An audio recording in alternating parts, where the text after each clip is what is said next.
我晓得我们就别招了，对啦。cái cái đó mới chăm gì nè cái mất kinh tế nó nè để nó sao tỏ nó thành nhà liên à dạ ít sao thành nhà ít sao này trái sao này就这两个到这上头，tụi nó tao cái gì tao sống à là tụi nó đi mỏ có những sinh trong phòng mê lót rồi那么去当老婆到。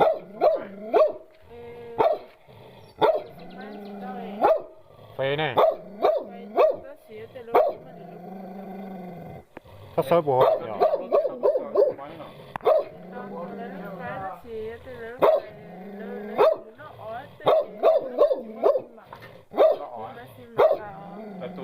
tôi chú chế này. Ôi giời.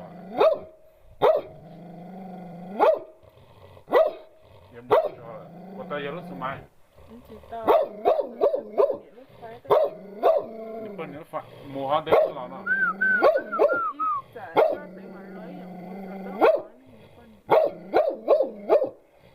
Ở đây có nhiều khu phái của họ đâu. chia sẻ đấy chia sẻ có lúc mua rồi có chia sẻ đó Hai nửa lâu rồi. nếu lúc tao cũng một tao thấy có lúc còn à Lúc ta chỉ mua ở thứ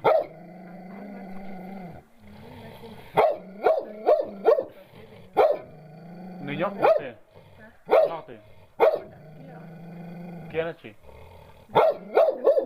hả? là kia mình nhớ vào nên bây chặt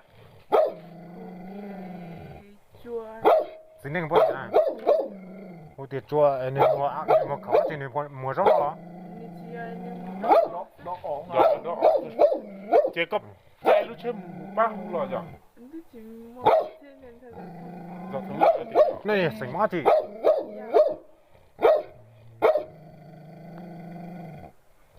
đi ở đây là chơi lo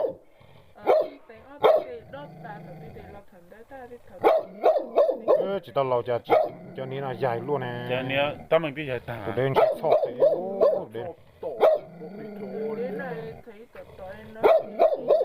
nó một khi là có biển táng mà nó sẽ từ đến